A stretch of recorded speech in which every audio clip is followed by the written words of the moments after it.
Welcome to the Fundraising Leadership Mini Podcast, where we share tips to empower leaders in the nonprofit world. I'm Margaret Katz-Can, and I'm here with my friend and partner and teammate, David Langiuli. Hey, David. Hey, Margaret. And we are in our continuing quest to identify all of these shady guys and girls, the saboteurs. And today we are going to talk about the pleaser. The pleaser. The pleaser. You can please some of the people some of the time, but you can't please all the people all the time, Margaret. That is true. So let's talk about the pleaser. It's kind of what it sounds like, right? Pleasers are the people whose saboteur has them always prioritizing other people's needs over their own, who have a feeling of tap dancing, right? Like no confrontation, being nice, being helpful, and on the inside there is this like it's a very high energy to constantly be in service of other people. Yeah, we find a lot of fundraisers have this saboteur and really have a hard time seeing how this is a problem. Right. How is it a problem if I'm nice to people, David? Exactly. How's that a problem? Yeah, I would say being nice is not a problem. And that's important about all the saboteurs too, right? They're not all pathological behaviors. Exactly. There's strength in being nice, and being kind and gentle. Empathic. All of these things come from a place of strength at some point in your life. Yes, of course, you want to be nice and kind and gentle and pleasing and have a pleasing personality until you get to a point in your life where you cannot utter a simple 2-letter word, which is now I'm going to invite Margaret to utter this word because she has a strong pleaser. So let's get it out. No. There it is. No. No. Exactly. Yeah. There are a few places where the pleaser really, shines as a saboteur, right? Where we leave the realm of just being nice to people and where it becomes, problematic. And I would say if we are in the place where, and this, I should use the I statement because, this was certainly my experience, but I think that it's, when I was in my pleaser mode, I believed that I was unlikable and unlovable if I wasn't in service of people, that if I said no, or if I gave somebody negative feedback, or if I spoke up for myself and caused a problem, that, that was it. People would just, be done with me. So that's, I think, a pretty dangerous realm of the pleaser. It is. And it's what I notice when, not so much with you, because I know you've been working on this saboteur for quite a while. But when I'm around other fundraisers or nonprofit leaders who have a strong pleaser, they come off to me as inauthentic. Yeah. I think that's right. Like it doesn't feel, it's not propelled from a place of authentically wanting a gift, right? It's propelled instead by a place of wanting to be liked.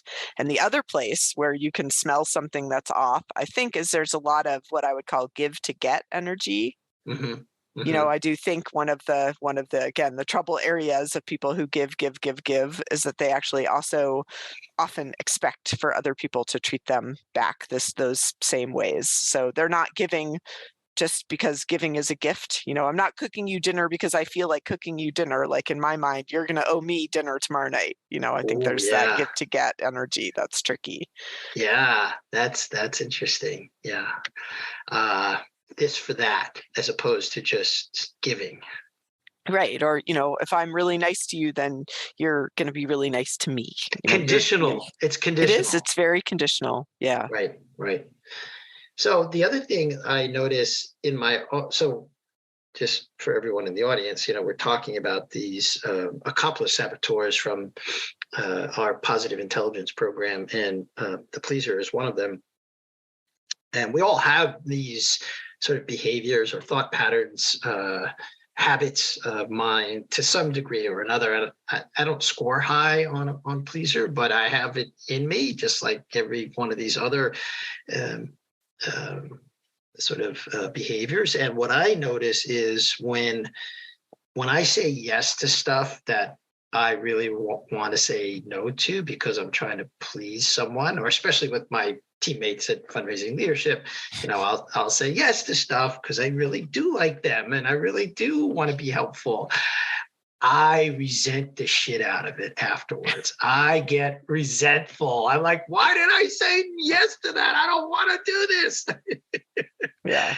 And I think for people who are truly pleaser, that's certainly the behavior, but the resentment is it's a little bit more subterranean. It's because they didn't feel like saying no was a choice, where I think, maybe the difference for people who don't have pleaser, they might act in pleaser mode sometimes, but they are better at deploying no, or better at looking at things through that lens of like, that should have been a no. Whereas I think the true pleaser mode, you just feel yucky. You don't even necessarily have the words to say like, I probably shouldn't have done that, or not, or I certainly shouldn't have said yes to that. That's not part of the vocabulary when the pleaser has deeply, embedded its claws into you. Mm-hmm. It's a feeling. And I am aware that in the realm of fundraising, we're in the business of yes. And I'm also aware that yes can get you into trouble with donors and get your organization into trouble. So what do you think I mean by that, Margaret? Yeah, well, I think we overcommit to things that we can't deliver on sometimes. Exactly. Or say yes to a gift, and then we've seen this over and over again with groups we've worked with, where a fundraiser says yes, and then they come back and their boss says like, we can't do that, or their department says no, we don't have the technology, or and now you're in the terrible position for a pleaser of having to go back and walk it back, right? Yeah.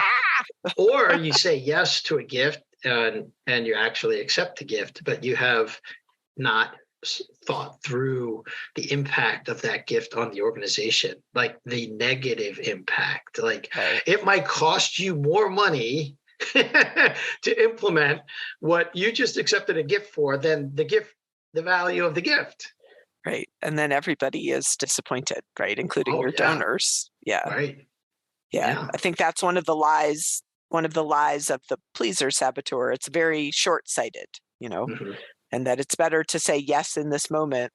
There's probably a little avoider mixed in there, right? Like if I say yes now and I'll just figure it out later, but there's really, the pleaser doesn't enable us to get up a little higher and say, there is no way to actually deliver on this yes, and then I'm going to cause people to be angry and upset with me later. The pleaser doesn't let us see that.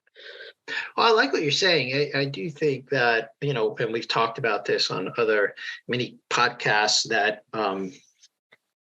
these accomplice saboteurs collude with the judge, which is the master saboteur, and they collude with each other. And I like what you're saying about the avoider and the pleaser colluding, because I think some of the pleasing behavior does come from a wanting to avoid conflict. Right. Absolutely. I think the pleaser, that deeply wanting to be liked can't contain, discord or people being angry at you, because the pleaser believes that if somebody is angry with you, that they don't like you. Right. The pleaser doesn't have the, wow, there's conflict in relationships, and a relationship can be a container to hold conflict, and that sometimes conflict leads to love, right? Or understanding or ahas. The pleaser, nope, nope, nope, nope, nope, nope. No, it's very binary. People love me or they don't. If they're mad at me, they are not loving me. So right, exactly. Yeah. I have to hustle for love. Yeah. Right? Yeah. I have to say yes to everything. That's the hustle, because once you say yes to everything, you have to hustle then to deliver on all that. Yeah. And that's exhausting. And if Yeah. I don't hustle for my worthiness, then no one will love me. Yeah. And, as a person who, as you say, I've spent a lot of time and effort in the past couple of years taming this saboteur in me. And, I didn't actually keep all the people. I lost some people who really Mhm. only did love my pleaser. Mhm. And, I think that's actually important to be a little bit honest about Mhm. because, but at the end, did I need those people? Were they really serving me? Probably not, but that doesn't mean that it isn't hard to shake things up as we, you know, try to right size these saboteurs. Well, yeah, there is. I like what you're saying there, Margaret. I think I believe you're better off for not having those relationships in your life, and it's still hard when relationships come to an end. Yeah. Yeah. You know, Concur. And I'm not sure if other saboteurs, I'm not sure that that experience is parallel. Maybe. Hmm, I don't know, but I can. So friendship. For empaths, you and I are highly empathic people. We score super high on Dr. Judy Orloff's empath quiz. And we long for and appreciate intimate relationships with other people. And when the pleaser gets in there, I think there's a setup for this kind of there's this longing for this kind of relationship. And so that may be an origin for this kind of pleasing behavior. And it's not always helpful because other people are not as interested in that intimate, empathic type relationship like we are. They're more Right. transactional. And I think when we are truly in pleaser mode, intimacy isn't real. Right. It's No, that's it's right. It's pretend, inauthentic. It's right? unauthentic, right? Yeah. If you make somebody love you while you're tap dancing, it doesn't mean they're going to love you when sit down, right? I'm so glad I can't tap dance, metaphorically or Or otherwise. yeah, well, I'm hanging up my tap shoes. All right. Well, that's Hopefully, good. but That's a good place for us to yeah. end on, guys. If you really want to hang up your pleaser tap shoes, then register yourself into the Positive Intelligence coaching program. We'll have a link to that in the show notes. We'll also provide a link to the one-page description of the pleaser so that you can, if you have a sense that you have some pleasure, and you kind of know. I don't think this one is a big surprise to people. Right. This is Yeah. not the big surprise. So Yeah. take a look at that and, reach out to one of us if you want some coaching help in the, you will become more free of this. You will be, have more energy.